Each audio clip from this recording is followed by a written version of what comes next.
Well, the RBA holds. 32 out of 36 economists get it wrong. The big banks revise their forecast yet again. The media is screaming FOMO, but the data suggests otherwise, with the Sydney clearance rate coming through at 52.9%, and rent growth stalls, inflation signal cools. Well, g'day folks, it's Matt Hayson here, and this week we watched the gap between the media noise and the market reality blow wide open.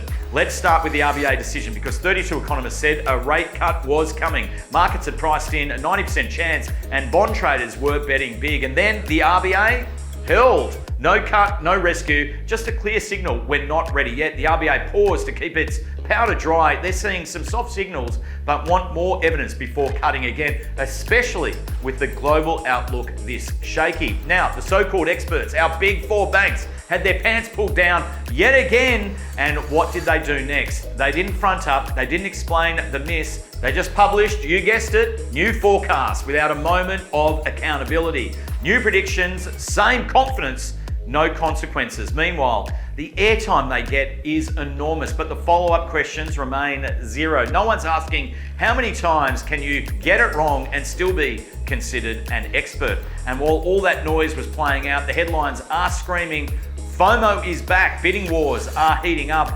Buy now or miss out. But when we speak with agents across Sydney, as we do quite regularly, and across every level of the market, the story is the same. Buyers are cautious, sellers need precision, and sharp pricing is everything, and engagement won't happen without it. There is no FOMO in the market that we're seeing, only focused, rational buyer behaviour. Now, let's get into the data. Last week, Sydney's auction clearance rate landed at a final level of 52.9%. Now, let that sink in. If you had told a seller that they had a coin flip chance of selling under the hammer, would they think we're in a boom market? I don't think so. We've also tracked over 50 homes that have sold between 2020 and 2022 during that peak of the market and have now resold in 2025 with zero capital growth. Some have even gone backwards. We're also monitoring a lot of campaigns around the market. Now, this one in Lilyfield caught our eye. It launched at $5 million way back in March, dropped to 4.75, then dropped down to 4.5, 3 failed auction attempts. It even spiked to an asking price of 5.895 million.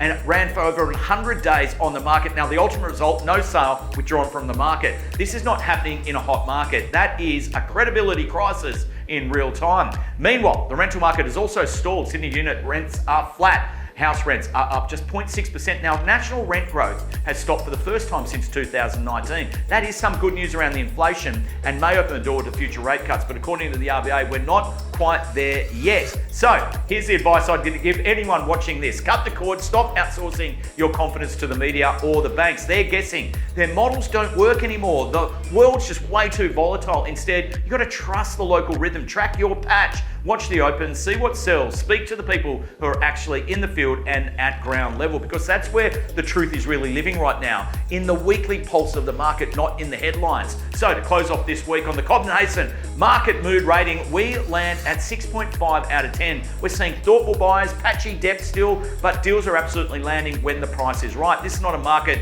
driven by a fear of missing out, not whatsoever. It's a market driven by clarity, alignment, and timing. Now, if you get all of that right, the conditions are absolutely fine, solid, workable, and I would even suggest slightly optimistic. But you step outside of that alignment and things can get tricky, and they can get tricky fast. And if you're still relying on those forecasts to guide your decision making, it's time to let that go, because as I've mentioned, the models are broken, but the strategy isn't. So that's what's going down in and around our market in Sydney this week. Thanks so much for watching, folks, and I'll catch you all next week.